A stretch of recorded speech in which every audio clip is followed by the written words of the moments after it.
Et tout en regardant effectivement nos invités, que l'on remercie de leur présence. Alors, on va, j'allais dire, vous présenter successivement. Mathilde Leroy, donc société Casoart. Vous êtes passionnée de culture et d'art, mais pas que, puisque vous aviez quand même fait quelques petites études. Donc diplôme de l'ESSEC en poche, mais également des ESS de communication audiovisuelle. Vous avez commencé chez TF1 avant de vous rapprocher des secteurs qui correspondaient mieux à vos aspirations, notamment le mécénat, puisque vous étiez responsable du mécénat auprès de l'Orchestre de Paris, puis également auprès de la Cité internationale universitaire de Paris. Avant, en 2015, de vous dire, bon, allez, l'entrepreneuriat, c'est pas mal, je saute le pas. Donc, effectivement, Casoart est né de cet alignement. L'ambition de Casoart, c'est de permettre à des amateurs d'art de pouvoir, finalement, dans un budget limité, découvrir des œuvres d'artistes émergents depuis une plateforme en ligne. Donc, véritablement changer le rapport à l'achat d'art. À l'heure actuelle, vous regroupez plus de 1200 artistes, pratiquement près de 60 000 œuvres sur votre plateforme. Et ces artistes ne viennent pas là parce qu'il y a de la lumière. J'allais dire, il y a un comité de sélection qui, bien évidemment, assure la cohérence. Pour chaque œuvre, achetez un certificat d'authenticité. Alors, authenticité, art numérique, NFT. Il n'y avait qu'un pas à franchir et vous n'êtes pas trop du genre à ne pas le franchir, donc vous l'avez fait. En 2021, c'était au mois d'avril, je crois, mais vous nous le rappellerez, vous avez décidé de lancer une première collection de NFT sur la fameuse plateforme OpenSea. Il y a quelques plateformes, mais OpenSea est la plus renommée. Une collection Genesis, donc, qui correspondait à des créations de 5 artistes.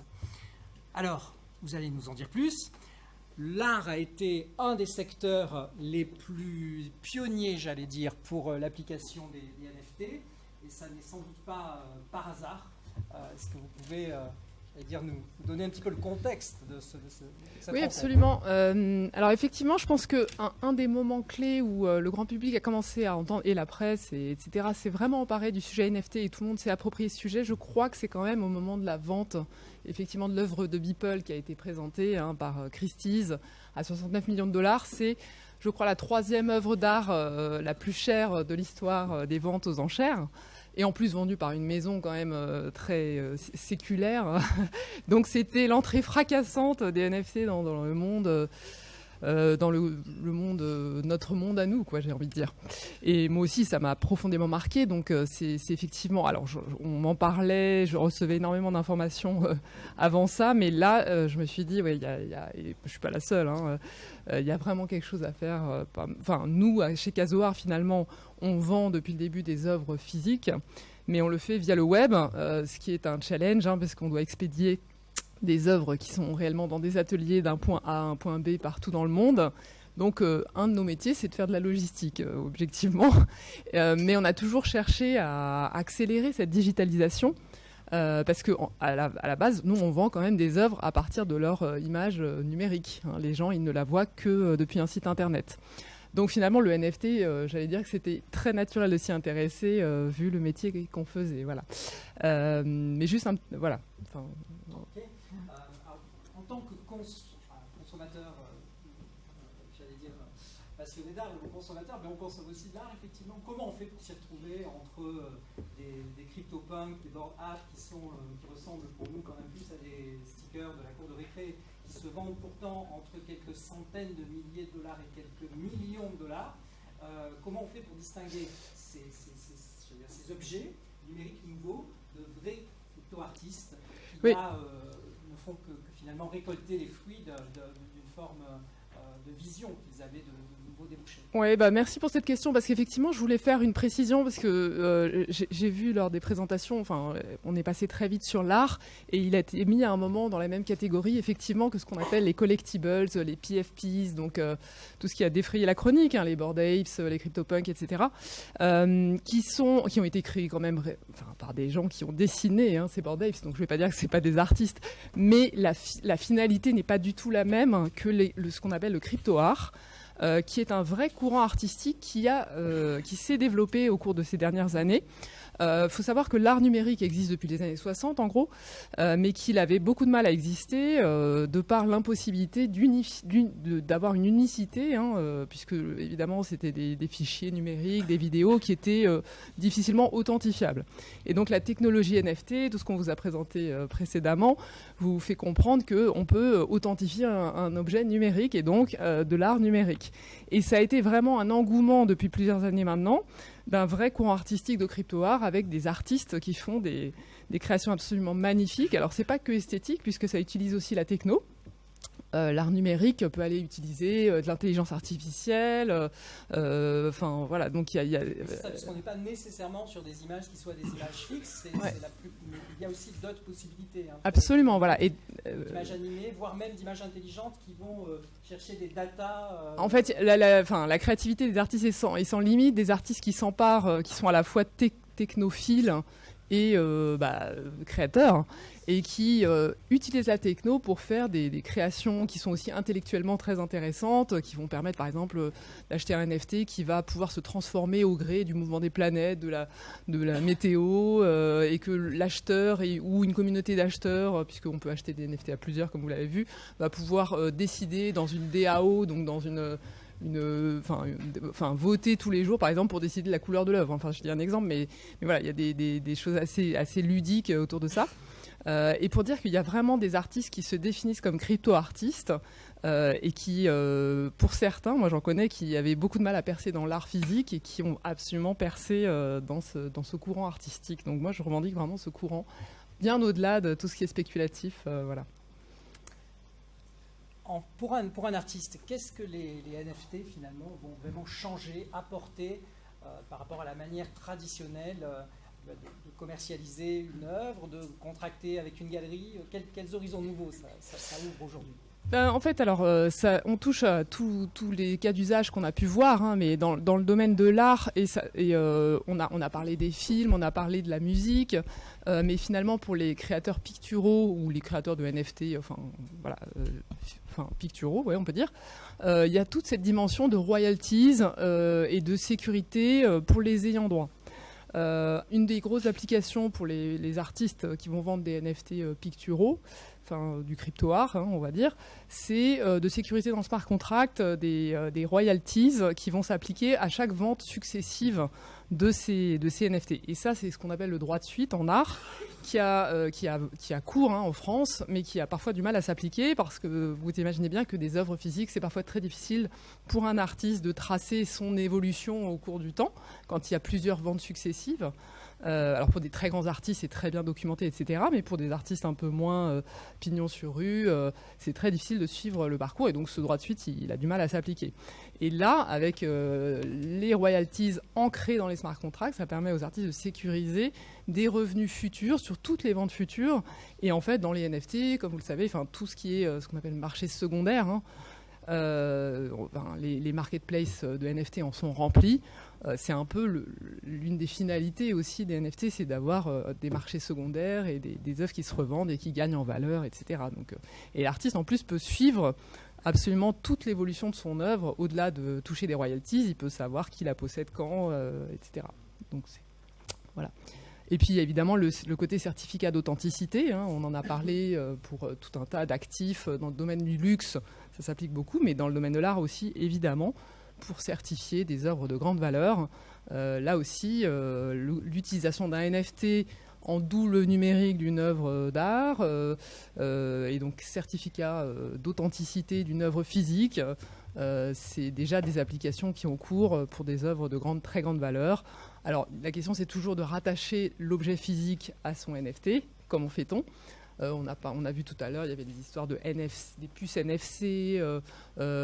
Aujourd'hui, il y a pas mal de technologies qui permettent quand même de sécuriser un objet physique et de le rattacher en le scannant de différentes manières à un NFT. De grande valeur, on peut scanner, effectivement, voilà. C'est un coût. Et en plus, oui, on peut aussi avoir. Il y a des machines qui scannent dans toutes les dimensions les objets pour s'assurer de leur origine. Alors on est en avril 2021, CasoArt n'a quand même pas au cœur de son business model les NFT. Vous vous dites j'y vais, je me lance et 5 artistes, je vais les accompagner vers ces nouveaux horizons. Quelles leçons, finalement, quels enseignements, avec un petit peu de recul aujourd'hui, vous pouvez nous confier comme retour d'expérience? Ouais, voilà, on s'est lancé dedans. Moi, j'ai expliqué pourquoi ça m'avait beaucoup attiré. Et puis d'un point de vue intellectuel, voilà, ça m'a vraiment passionné. Donc je dirais qu'il y a un intérêt personnel déjà. Et puis il y avait un côté aventureux de se dire, rien de tel que de faire une vente pour comprendre comment ça marche, comment on mint, parce que c'est les termes, donc minter, donc c'est créer un NFT et le poster dans la blockchain. Comment on fait tout ça, donc expliquer ça aux artistes aussi, parce que le but, c'est de les accompagner aussi vers cette techno. Ce qu'on a compris de nos différentes initiatives qu'on a pu faire, qui pour l'instant restent des opérations ponctuelles. On a quand même fait une expo aussi dans le métaverse, on a une galerie dans le métaverse aussi. Voilà, on a fait plusieurs essais très intéressants, passionnants, et on a fait un certain nombre de ventes aussi. Mais ce qu'on en a retenu, c'est que la clientèle des NFT d'art aujourd'hui ne se recoupe que très peu avec notre clientèle historique chez CasoArt. Voire même, après des enquêtes, on a vu que notre clientèle historique avait plutôt un avis assez négatif sur les NFT. À une époque, on avait mis, quand on avait fait ces ventes, une entrée NFT dans le menu de CasoArt.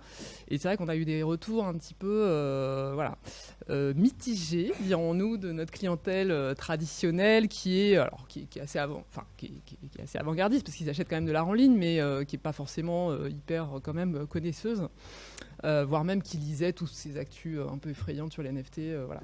Donc on a un peu... maintenant, on fait attention quand même en termes d'image, de séparer. Je pense qu'il y a encore besoin, on y viendra, mais de faire de la pédagogie. Le mot NFT peut faire un peu peur aujourd'hui, clairement. Parce qu'on a vu quand même beaucoup de choses dans les médias. Et voilà, donc nous, on essaye de faire attention. Et puis côté artiste, c'est aussi des artistes potentiellement différents de ceux avec lesquels on travaille. Et finalement, les canaux de distribution ne sont pas forcément les mêmes, c'est-à-dire qu'il faut une vraie notoriété sur Instagram, sur Twitter, j'imagine. Absolument, en plus, le marketing, alors c'est le même métier que ce qu'on fait. Enfin, si on voulait lancer une marketplace de NFT, il faudrait sourcer des artistes et sourcer des clients, c'est le métier qu'on fait aujourd'hui. Mais les techniques de marketing sont hyper différentes, parce qu'en fait, réussir à vendre un projet NFT, que ce soit de l'art, une collection, etc., c'est des techniques marketing qui sont complètement basées sur les communautés, donc sur des outils comme Twitter, Discord, des manières de communiquer. Il y a même un vocabulaire des communautés NFT qui est très très particulier. Donc ça voulait dire, pour moi, par rapport à l'équipe de CasoArt, recruter des nouvelles personnes, parce que c'est pas des compétences qu'on a forcément en interne. Donc c'est un nouveau projet, mais qui va peut-être voir le jour. Mais voilà, c'est quand même un milieu différent de là où on était. Voilà. Alors les NFT, ce n'est pas que virtuel, bien sûr. Au contraire, on en a largement parlé. Mais c'est même pleinement dans le monde physique, puisque vous avez effectivement contribué avec un collectif à cofonder la NFT Factory à Paris, qui est un lieu bien physique.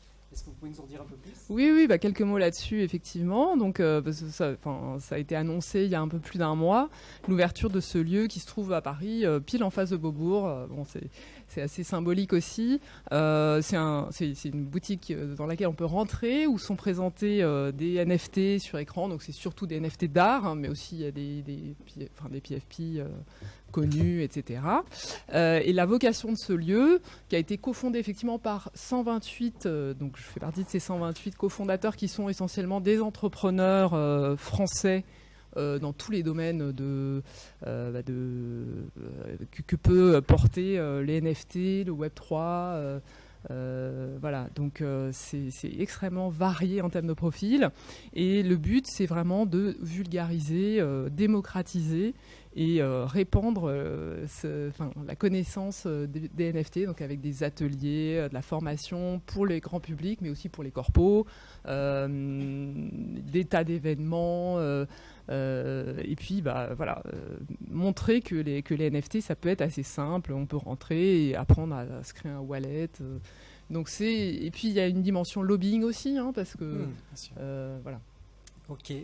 Mais on sait où aller lors de notre prochain déplacement à Paris. Mathilde Leroy, merci beaucoup. Merci.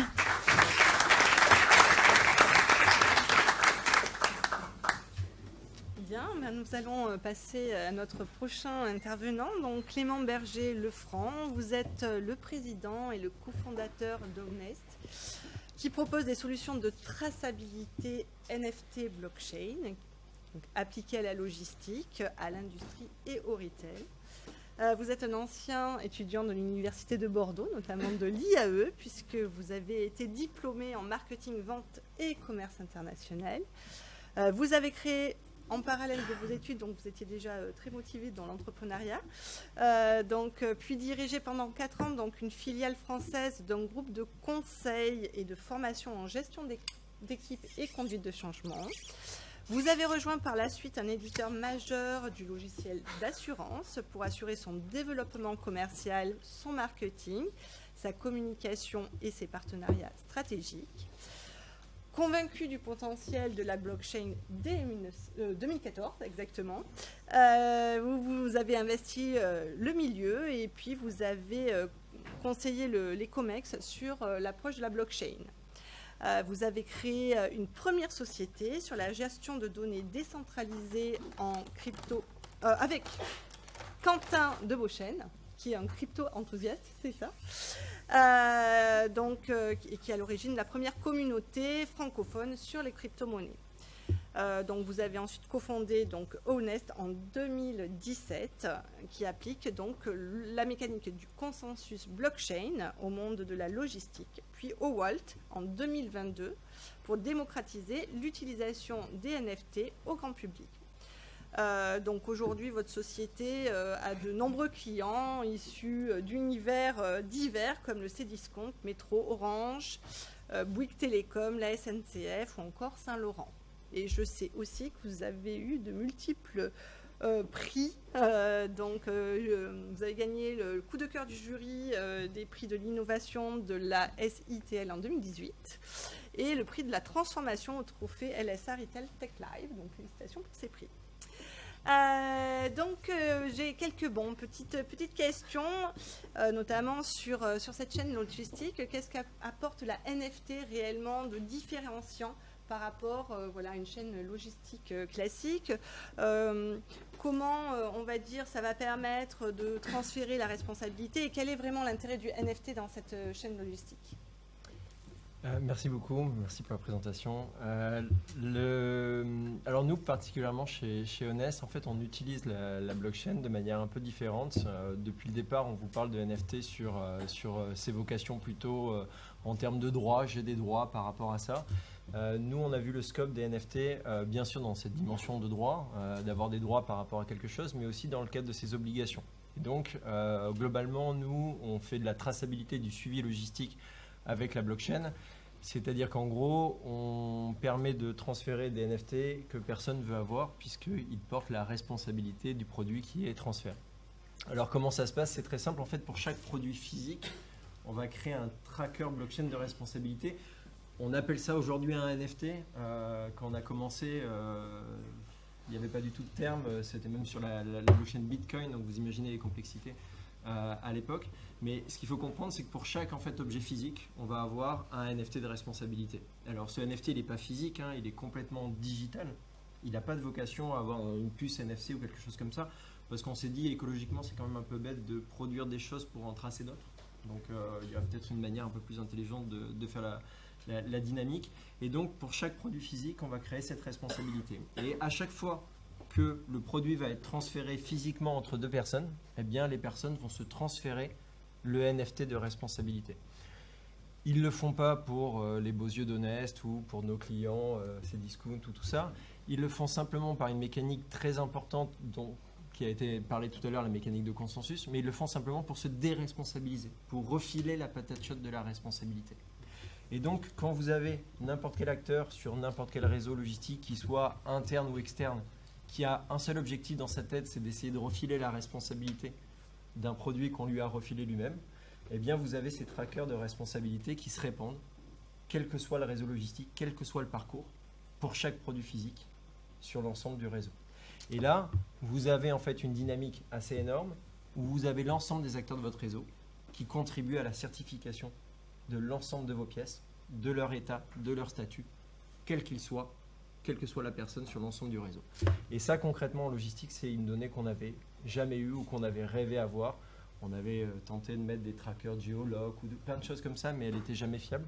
Là, en fait, on a la capacité pour l'ensemble de mes produits. Par exemple, j'ai 2 523 000 colis en circulation. Et bien, pour ces 2 523 000 colis, je sais exactement qui en est responsable à chaque seconde. Donc l'intérêt surtout, c'est si on identifie le responsable, c'est celui finalement qui va peut-être payer s'il y a une défaillance ou ce genre de choses. Ben ensuite, c'est exactement comme il a été dit préalablement en fait. Ça, c'est un outil, un faisceau de preuve de responsabilité. Après, il y a le cadre légal qui s'applique classiquement. Dans le transport, vous avez la lettre de voiture. C'est un document de police obligatoire qui est régi par l'UNCFACT, enfin, qui donne les normes de l'UNCFACT. Ce document de police obligatoire, ben, nous, on l'a intégré dans le transfert de responsabilité de l'AFT. Donc aujourd'hui, les clients qui font appel à nous, que ce soit dans le monde du luxe, dans le retail, dans l'industrie, eh bien, ils font du transfert de responsabilité à vocation logistique. Mais en plus, ils agrémentent ça des documents obligatoires légaux pour le transfert de la lettre de voiture. Et donc, on a une double dynamique qui s'instaure sur ces réseaux. Donc, en termes, on voit bien de traçabilité. Finalement, on peut améliorer sa logistique, mieux identifier les failles, les dysfonctionnements. Est-ce que le NFT permet finalement d'avoir des processus d'apprentissage et d'amélioration, d'optimisation finalement de cette chaîne? Alors oui, c'est un peu immédiat. D'ailleurs, ça fait un petit choc chez les clients à chaque fois, mais dès les premiers jours d'utilisation, en fait, comme vous avez une responsabilisation des acteurs et qu'ils ne le font pas pour les beaux yeux d'Honest, comme je le disais tout à l'heure, ou pour la société, ils veulent se déresponsabiliser, mais immédiatement, on a des résultats efficaces, probants, tangibles et financiers, parce que ça crée une sorte d'excellence opérationnelle sur n'importe quelle personne qui va toucher le produit. Je vous prends un exemple très concret, mais là, cette nuit, à 3h du matin, par exemple, dans un entrepôt de Cdiscount, vous avez un transporteur, peut-être un sous-traitant de DB Schenker, quelqu'un qui sera là aujourd'hui, qui ne sera pas là demain. Au moment où il avait l'intention de prendre les 10 télés en responsabilité pour les mettre dans son camion, ben on lui a dit qu'on allait lui refiler la patate chaude de la responsabilité et que s'ils étaient abîmés, ben c'est lui qui était responsable. Et donc, classiquement, au lieu de prendre les cartons et de les jeter un peu dans le camion et qu'ils s'abîment un peu, ben là, comme par hasard, il va les poser délicatement. Et ça, en fait, ça va lui permettre plus facilement de transférer la responsabilité au maillon suivant, parce que le maillon suivant, il sait très bien que si le carton est abîmé, le maillon suivant va lui dire, bah, écoute, moi, tu as 10 télés, je prends les 9 responsabilités de télé, par contre la 10e, bah, tu vas te la garder parce qu'il est abîmé. Ou à la limite, je vais prendre la responsabilité, mais je vais qualifier le fait que maintenant elle est abîmée. Tu l'as pris en bon état, mais maintenant il est abîmé. Donc je suis capable d'identifier la personne qui a dégradé le produit sur la chaîne. Et ça, comme par magie, en fait, ça crée une excellence opérationnelle, quel que soit l'acteur. Là, on parlait peut-être d'un sous-traitant, par exemple un chauffeur bulgare qui ne parle pas forcément français. Mais par cette mécanique de consensus de type blockchain, et ça c'est important, il est responsabilisé et il est engagé dans une excellence opérationnelle. Et donc ça, les résultats très tangibles, c'est des réductions de... Aujourd'hui, on a 0 perte sans responsable identifié. Ça, c'est un changement relativement majeur dans les systèmes logistiques. Donc on a un plus grand engagement finalement des équipes quelque part. C'est ça, et même des sous-traitants. Et même des sous-traitants. On est un peu pris, je crois, une dernière petite question sur... parfois on critique le numérique sur l'impact carbone. Justement, en quoi finalement on pourrait se servir de cette traçabilité via les NFT pour améliorer finalement l'impact sur l'environnement? C'est un critère majeur, l'environnement de base. Et forcément, il y a les présentations qui ont été faites. Structurellement, on a une amélioration en fait, du bilan carbone des entreprises parce qu'on arrête de détruire des produits sur la chaîne logistique. On n'arrive pas à faire les chiffres exacts parce qu'ils sont colossaux, mais on est quasiment, et plus on en discute, on est quasiment certain que pour un produit consommé, on en a au moins produit 2. C'est une catastrophe, quoi, juste écologiquement. Et donc, si on a une responsabilisation, déjà on est dans une amélioration puisqu'on évite, l'humanité a pris la responsabilité de créer un produit, autant qu'on le traite bien et qu'il arrive à destination. Ça, c'est le premier élément. Le deuxième élément, c'est que c'était compliqué de dire l'outil en lui-même, pour éviter ça, va être consommateur. Et donc, effectivement, on a commencé sur Bitcoin parce qu'il n'y avait que ça, Ethereum n'existait pas. On a commencé à faire des expérimentations, mais on ne pouvait pas faire des gros volumes. Avec l'arrivée d'Ethereum, en fait, on arrive à être mieux. Et puis, on a fait une migration assez récente sur Matic, qui est neutral carbone. Donc, on est aujourd'hui dans un système et dans un outil où l'outil en lui-même a un impact. Alors, négatif, j'aime pas ça, mais au moins 0 par rapport à son utilisation. Et dans une logique d'excellence par rapport au métier qu'on adresse. Et ça crée une vraie dynamique par rapport aux acteurs. Et puis, en parallèle, sur cette technologie-là qui a émergé, qui est Polygon Matic depuis 2019, on est aussi contributeur, on fait partie des 100 nœuds validateurs. Et donc, on a un nœud de stacking qui est logoté Honest, sous la responsabilité d'Honest. Stacking, ça va intéresser les financiers, mais stacking, c'est la capacité de pouvoir bloquer votre argent pour avoir un reward. Dans le proof of work, il faut miner, travailler, lancer le dé pour essayer de trouver, c'est la force de travail qui fait le consensus. Dans un proof of stake, c'est la preuve d'enjeu, c'est-à-dire combien d'argent je mets sur la table, que je séquestre et que je bloque pour opérer. Et ça, comme je le bloque, j'ai une rétribution par rapport à ça. Et donc le stacking, aujourd'hui, vous pouvez à la fois en fait avoir des crypto-monnaies et en même temps les bloquer dans des preuves d'enjeu pour avoir des rewards. Et donc ça, il y a besoin de nœuds validateurs et nous on fait partie des 100 nœuds, il y en a que 100 dans le monde.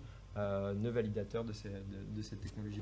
Sachant que de base, on est quand même agnostique en technologie, puisque, comme je vous dis, on a commencé sur Bitcoin, on a fait ensuite Ethereum classique, Matic, donc ça évoluera forcément avec le temps. Merci beaucoup, Clément.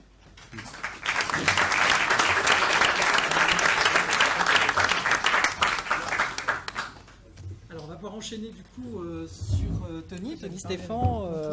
Merci. Donc, on est sur des sujets qui ont des liens de parenté. Finalement, vous sortez d'une belle maison, c'est bien eux. Donc, on a déjà c'est au hasard. On n'a pas fait, c'était pas volontaire. Donc, après une première expérience dans le secteur vitivini, vous avez eu diverses expériences et vous avez rejoint assez récemment la société Crystal Chain. Donc, qui est un acteur qui va vraiment se positionner sur la traçabilité de l'ensemble d'une filière, avec là aussi des solutions qui vont permettre aux différentes parties prenantes de venir alimenter cette plateforme, quel que soit leur niveau finalement de digitalisation et évidemment de technicité. Alors, est-ce que vous pouvez, en préambule, nous dire un petit peu pourquoi cette traçabilité pour vos clients, vous travaillez pour des clients comme Suez, comme Innovia, pourquoi est-ce que pour ces grandes maisons-là, ces grandes enseignes, la traçabilité est devenue un enjeu majeur aujourd'hui ? Tout à fait, merci. Je suis un peu le mauvais élève, moi j'ai pris mes mauvais élèves de la bande, j'ai pris mes notes. En fait j'ai une double casquette ce soir donc auprès de Crystal Chain et puis auprès de la WineTech où nous sommes adhérents, on y reviendra après. Sur la partie traçabilité, nous en fait on intervient sur la partie qualité RSE. Donc on vient en fait récupérer les informations qui sont publiées par les différents fournisseurs. Donc nous travaillons par exemple sur l'agroalimentaire. On a mis en place en 2018 la première blockchain alimentaire auprès de Carrefour, donc sur le poulet d'Auvergne, et puis après on est parti sur les 25 filières qualité. On a une grosse marque de fast-food américain qui vient travailler de l'abattoir jusqu'à la sortie du produit et de ses restaurants. On intervient sur la partie vin et spiritueux, donc la grande société qui est InVivo, donc la maison Cordier et Soufflet Malterie sur une bière tracée.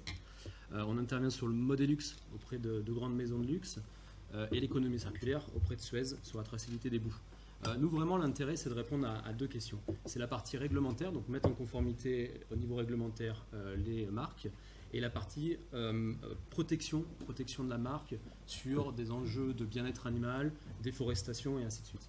Donc, en fait, on vient mettre autour d'une table tous les acteurs et tous les fournisseurs, et puis, en fait, en fonction donc, de leur niveau de technologie et de langage, en fait, on vient tracer la donnée, donc de la matière première jusqu'au produit fini. Je vous donne un exemple, on pourrait parler du cuir, on pourrait parler des aliments, enfin de l'agroalimentaire ici, des zones de déforestation. Je vais vous parler de la soie. Aujourd'hui, les produits faits avec de la soie, il faut utiliser le verre en fait. Et le verre, en fait, le verre de soie vient se nourrir de feuilles de mûrier fraîches, donc proches des usines. Et donc en fait, l'intérêt, c'est que ce vêtement est créé avec de la soie, mais il y a un écosystème autour qui est créé. Et en fait, grâce à la blockchain, les informations sont du coup notoriées et sont tracés en fonction. Et vous pouvez en fait donc de la matière première, le verre de soie, et remonter jusqu'au produit fini qui est le vêtement. Voilà. Et la deuxième partie, donc ça on était sur la partie protection de la marque, et la deuxième partie c'est la partie en fait réglementation. Aujourd'hui on a des lois qui arrivent, telle la loi AGEC dans le textile, et c'est permettre en fait à cette remontée de data et cette remontée d'informations de différents fournisseurs, de type recyclabilité du produit, confection, teinture, c'est en fait pouvoir via un QR code ou un NFT, on va y venir, mais pouvoir en fait restituer de l'information au consommateur. C'est vraiment ça aujourd'hui, c'est qu'en fait on vient tracer et cette donnée en fait elle sert à la fois pour la marque, mais à la fois pour le consommateur. Donc finalement, bien sûr, là on n'a absolument pas le temps, mais finalement l'outil permet de montrer l'ensemble des acteurs de la filière et on a cette idée d'une continuité, d'une visualisation de tous les acteurs. Et est-ce que ça a du sens pour tout type de produit? Parce que finalement on parle de laine, quel est l'enjeu? Et là aussi, du point de vue de l'impact environnemental, est-ce que ça a du sens de passer toutes ces écritures dans des blockchains? Voilà. Oui, alors ça a du sens. Alors en fait, la blockchain, on voit vraiment qu'il y a un engagement. Alors il y a un engagement de la marque, parce que du coup, les informations sont posées sur la blockchain, mais on voit aussi qu'il y a un engagement auprès des différents fournisseurs. Parce qu'on peut se connaître, mais ça ne vient pas enlever qu'il y a un certain contrôle. Donc en fait, la plateforme peut être auditée par des entités tierces, mais aussi derrière, en fait, il y a toute une gestion des certificats qui peut être amenée. Donc des certificats sociaux, des certificats environnementaux.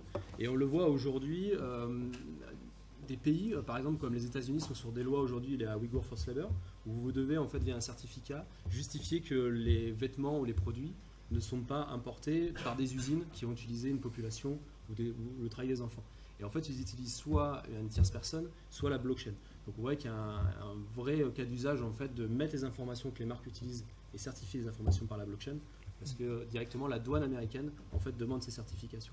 Alors on parle là sur des vêtements, on peut parler sur de la nourriture, mais c'est vrai que aujourd'hui tout secteur confondu a un intérêt à venir blockchainiser et utiliser la blockchain. Ok, donc finalement on bypass un peu ces organismes pour le coup tiers, mais pas totalement, puisqu'il faut de toute façon quand même de l'auditabilité pour s'assurer que les informations qui vont être rentrées seront ok par rapport à la blockchain. Sur le domaine du vin, vous êt donc Crystal Chain adhérent de la WineTech.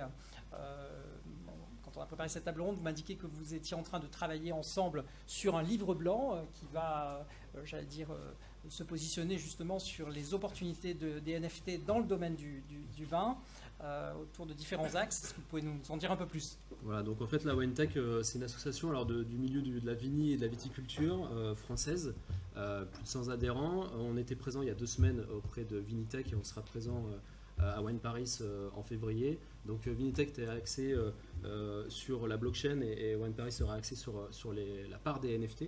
Alors que Laurent David, qui est le président de la WineTech, pourrait mieux en parler moi parce qu'avec un château dont il est propriétaire, il a développé, il a vendu aux enchères une dizaine de bouteilles avec. Mais cela dit, on va avoir Camilo tout à l'heure qui va vous en parler quand même. D'accord, très bien également. Je fais très vite. Mais du coup, oui, il y a un livre blanc en fait avec 10 points. Il y a des points sur lesquels nous on va y répondre parce que c'est notre métier, l'innovation, la traçabilité, la blockchainisation. Et puis après, il y a des points en fait où d'autres acteurs de la WineTech vont pouvoir mieux y répondre.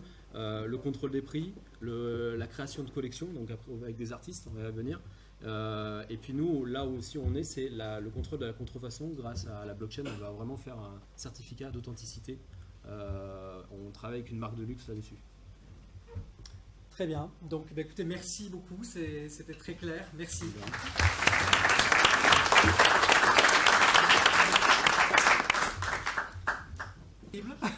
Camilo, merci. On va finir par quelque chose qui est assez cohérent par rapport au cocktail qui nous attend très très très vite maintenant. Donc vous avez été diplômé de Liège, donc finalement vous également de manière de la région. Vous êtes passé par des secteurs assez variés, de Cdiscount à AXA, en passant par Sony et par Club Med. Mais en 2021, vous avez rejoint le monde du vin avec une maison très connue chez nous, effectivement, et au-delà, bien sûr, la maison Bernard Magret. En tant que responsable digital, donc on ne présente pas Bernard Magret, puisque tout le monde connaît effectivement cette institution c'est plus de 40 châteaux, donc 4 grands crus classés, parmi lesquels le château Pape Clément, dont on va reparler dans un instant. Au demeurant, juste malgré tout, un petit point effectivement sur la stratégie de Bernard Magret qui s'investit également dans une forme de no-tourisme de haute valeur ajoutée, mais aussi auprès des entreprises, puisqu'il y a un incubateur de start-up dans le domaine du vin, qui est au demeurant opéré avec l'aide d'Unitech, qui a été lancé par le groupe Bernard Magret il y a quelques mois maintenant. Donc, vous concernant, vous étiez, aux premières lignes lorsque le groupe, au travers de la marque Château Pape Clément, a décidé de lancer un NFT. C'était il y a très peu de temps, il y a un mois. Effectivement, c'était un moment très particulier pour la maison Bernard Magret parce qu'on fêtait les 770e millésimes, donc les 770e vendanges du Château Pape Clément. Donc le Château Pape Clément a fait sa première vendange en 1252. Donc l'idée c'était vraiment de marquer le coup cette année en lançant un dispositif innovant. Parce que l'objectif de Monsieur Magret, de la maison Bernard Magret, est d'essayer toujours de conjuguer tradition et innovation. Donc de conserver cet aspect traditionnel important dans le monde du vin, mais toujours d'être pionnier sur certains sujets novateurs, notamment comme vous l'avez dit sur le lancement d'un incubateur de start-up, avec qui nous sommes en partenariat avec Unitech, mais aussi avec la WineTech qui a été citée précédemment. Et là, depuis longtemps, on s'est intéressé à cette partie-là des NFT, parce qu'on a très vite vu que dans le monde du vin, le lien entre ces actifs numériques et le vin était assez naturel, pour plusieurs raisons. Donc déjà, il y a ce côté qui a été cité de spéculation ou des royalties. Donc aujourd'hui, une bouteille de vin classique, il y a déjà de la spéculation qui existe, il y a déjà des royalties, entre guillemets, en tout cas, il y a déjà de la spéculation. Quand j'achète une bouteille de vin d'un grand cru, elle peut prendre de la valeur en fonction de son millésime tout au long de sa vie. Donc ce lien est assez naturel. Il y a aussi ce côté un peu virtuel des NFT. C'est quelque chose aussi qui existe déjà dans le monde du vin, notamment avec les primeurs. Lorsqu'on va acheter un vin en primeur, c'est un vin qu'on ne va pas avoir tout de suite. Finalement, on achète une promesse, quelque chose qui n'est pas là physiquement actuellement. On a aussi cette notion de collection qui est très importante dans le monde du vin et qui est très importante dans tous les projets NFT. Et parce qu'aujourd'hui, on a des grands collectionneurs de grandes bouteilles, on veut tous avoir sa cave, et ses beaux domaines et ses beaux millésimes chez soi. Et enfin, on a la partie très communautaire qui a été citée aussi, qui est très importante dans les NFT par des réseaux très particuliers comme Twitter, Discord, etc. Et aussi par toute cette notion d'utilité et d'avoir vraiment des avantages et de la valeur ajoutée à ces NFT. Et c'est quelque chose qui dans le monde du vin aussi est très important. Donc voilà, beaucoup de cas d'usage qui ont fait qu'on s'est intéressé très vite à ce sujet au sein de la maison. Alors là, très, très concrètement sur ce NFT, sur ce cru 2016 de mémoire, finalement couvre quels sont les droits qui sont ouverts par l'achat de ce NFT qui vaut un peu plus de 300 € je crois. 300 000 €, oui. Alors justement, parce que vous parliez de cave dans la maison, là la cave elle est plus tout à fait dans la maison. Exactement, mais après avoir vu toutes ces possibilités infinies, nous on a voulu se concentrer sur un sujet, sur le sujet de ce côté vraiment donner de la valeur ajoutée, de l'utilité et surtout de la communauté, de créer du lien avec les amateurs du Château Pape Clément. Donc l'idée c'était de créer une carte de membre via un NFT. Donc l'idée c'est d'acheter cette carte de membre qui va donner des avantages virtuels et physiques à toute personne faisant partie de ce club du Château Pape Clément. Donc pour vous citer les différents avantages, il y a déjà un avantage physique. Donc on y a un avantage qui est vraiment une bouteille en série limitée du Château Pape Clément 2016 dédiée pour l'occasion avec son coffret unique. Donc 1200. Voilà, exactement 1252. Donc cette bouteille-là ne sera disponible nulle part ailleurs et sera disponible uniquement pour les membres du club et elle sera stockée dans les chais jusqu'à la demande de livraison par le client. Donc on a cet avantage physique. On a aussi un avantage virtuel. On a travaillé avec un artiste Pierre Blaise Dionnet, qui est représenté par l'agence artistique Mabi et Chaumette, qui fait partie d'ailleurs de l'incubateur de start-up de Bernard Magret. Et l'objectif, ça a été de demander à cet artiste de réinterpréter le millésime du Château Pape Clément, et qui a créé une œuvre T-Cart, donc une œuvre digitale, qui réinterprète ce millésime en utilisant les nouvelles technologies. Donc c'est une vidéo qui a très exactement 1252 images et qui est une allégorie de la dégustation du Château Pape Clément. Et donc c'est un artiste qui a un studio à Hong Kong et qui est prochainement programmé à l'Atelier des Lumières à Paris et au Bassin des Lumières à Bordeaux et à l'international, qui s'appelle Pierre Blaise Dionnet. Alors finalement, avec mon NFT Château Pape Clément, je peux bien sûr venir récupérer ma bouteille dans 1 an, 2 ans, 3 ans, 4 ans, 5 ans. Bon, on pourrait se demander d'ailleurs ce qui se passe si je ne la récupère pas. Bon, enfin bon, c'est un autre sujet. Mais je peux aussi, au travers de mon porte-monnaie, donc de mon wallet, je peux finalement l'envoyer à quelqu'un. C'est possible dès aujourd'hui.